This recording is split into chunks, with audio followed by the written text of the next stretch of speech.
প্রিয় দর্শকবৃন্দ, এ ভিডিওতে বাংলাদেশের জাতীয় স্মৃতিসৌধ অঙ্কনের সহজ কৌশল দেখিয়েছি। শেষ পর্যন্ত দেখবেন, আশা করি ভালো লাগবে। যারা সহজে জাতীয় স্মৃতিসৌধ অঙ্কন করতে পারেন না এবং ছোট্ট বন্ধু তোমরা যারা সহজে জাতীয় স্মৃতিসৌধ অঙ্কন করতে পারো না, তোমাদের জন্য এই সহজ কৌশলটি। এজন্য আমাদের প্রয়োজন হবে একটু বড় সাইজের একটি আর্ট পেপার আর 12 ইঞ্চির একটি স্কেল ধরে এভাবে একটি দাগ টেনে নিয়ে প্রতি ইঞ্চিতে মার্ক করে নিতে হবে। 7 ইঞ্চি বরাবর 14 ইঞ্চির মাঝখানে একটি লম্বা 8 ইঞ্চি পরিমাণ দাগ টেনে নিয়ে প্রতি ইঞ্চিতে মার্ক করে নিতে হবে। এখন 1 ইঞ্চি পরপর এভাবে লাইন টেনে নিতে হবে। একটু হালকাভাবে পেন্সিল ধরতে হবে, কারণ এই দাগগুলোর পরে প্রয়োজন হবে না, মুছে নিতে হবে। আর স্মৃতিসৌধের ফলক হবে 7টি। এই 7টি ফলক হবে এক পার্শ্বে। ফলক অঙ্কন করতে আমরা স্কেল একটু অ্যাঙ্গেলভাবে ধরে এভাবে টান দেব। 1 ইঞ্চি পরপর টান দিতে হবে। আর প্রতি ফলক এরকম ডাবল লাইনের করতে হবে। 1 ইঞ্চি পর আরেকটি ফলক ডাবল লাইন করে নেব। তৃতীয় নাম্বার ফলক ডাবল লাইন করে নেব। ফলকগুলো উপরের দিকে সরু হবে আর নিচের দিকে প্রশস্ত হবে। এক পার্শ্বে 7টি ফলক। প্রিয় দর্শকবৃন্দ, আমরা জানি বাংলাদেশের মুক্তিযুদ্ধে বীরশ্রেষ্ঠ খেতাবপ্রাপ্ত 7 জন বীরশ্রেষ্ঠকে বোঝানোর জন্য স্মৃতিসৌধে 7টি ফলক রাখা হয়েছে। এভাবে 7 নম্বর ফলকটি এঁকে নেব, ডাবল লাইন করে নেব। এখন বাম পার্শ্বে আবারও সেমভাবেই ফলক এঁকে নেব। এটি আর দেখার তেমন প্রয়োজন নাই, এ কারণে ভিডিওটি একটু ফাস্ট ফরওয়ার্ড করেছি। এখন জাতীয় স্মৃতিসৌধের মাঝখানে প্রথম ফলকে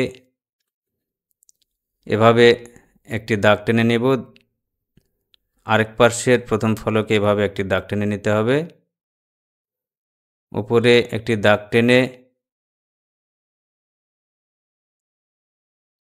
মাঝখানে একটু ফাঁকা রেখে উপরে আরেকটি ত্রিভুজ আকৃতি দিতে হবে। 1 ইঞ্চি পর 2 ইঞ্চি একটি ত্রিভুজ করে নিলাম। এখন এই মাঝখানের এই দাগগুলো মুছে নিতে হবে। এই দাগগুলো আমি ইরেজার দিয়ে মুছে নিলাম। এগুলোর প্রয়োজন নাই।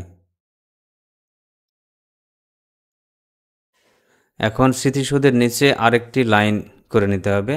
এজন্য স্কেল ধরে এভাবে একটি লাইন করে নিলাম। আর একটি পতাকা অঙ্কন করতে এভাবে একটি খুঁটি এঁকে নেব ডাবল লাইনে। এটি খুঁটি করে নিয়ে খুঁটির মাথায় একটু গোল করে দিলাম। পতাকা এঁকে নেব। এভাবে বক্ররেখা টেনে নিয়ে সমান্তরালভাবে আরেকটি বক্ররেখা করে মাঝখানে সূর্য এঁকে দেব। পতাকা বাঁধা আছে সুতো দিয়ে, সুতা এঁকে নিয়ে এভাবে মাঝখানে সূর্য এঁকে নেব। এগুলো পরে কালার করলেই সুন্দর লাগবে। এখন আউটলাইনগুলো করে নিচ্ছি। আর এই সিগনেচার পেন দিয়ে দাগগুলি স্পষ্ট করে নিলাম। আর পেন্সিলের দাগগুলো এভাবে মুছে নিলাম।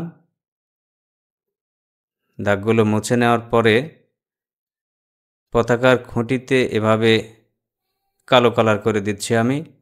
আপনারা আপনাদের ইচ্ছামতো কালার করবেন। বাঁশের সবুজ কালারও করা যেতে পারে, হালকা বাদামি কালার করলেও হয়। আমি কালো কালার করে দিলাম। আর পতাকায় সবুজ কালার করব। আমি ভিডিওটি একটু ফাস্ট ফরওয়ার্ড করছি, এগুলো দেখার তেমন প্রয়োজন নাই। সূর্যতে এভাবে লাল কালার করে নেব, নিয়ে পতাকা অঙ্কন কমপ্লিট করে নিলাম। আর এই প্রতি ফলকে এভাবে নিচে দাগ টেনে নিতে হবে। আর পেন্সিল দিয়ে এভাবে স্ক্র্যাচ করে নিতে হবে ফলকগুলোর ভিতরে এবং বাইরে। ডাবল লাইনের উপরে কোনো দাগ দেওয়া যাবে না। এই পেন্সিল স্কেচ মূলত শ্যাডো তৈরি করার জন্য। এই স্মৃতিসৌধের 3D রূপটি ফুটে উঠবে এই শ্যাডোর জন্য। শ্যাডো হালকাভাবে প্রথমে এভাবে পেন্সিল দিয়ে করে নিতে হবে, আর পরে আমরা আরেকটি পেন ইউজ করব। এখন এই হালকা কালিগুলো আমি কটন বাড দিয়ে এভাবে মিক্স করে নিলাম সুন্দরভাবে।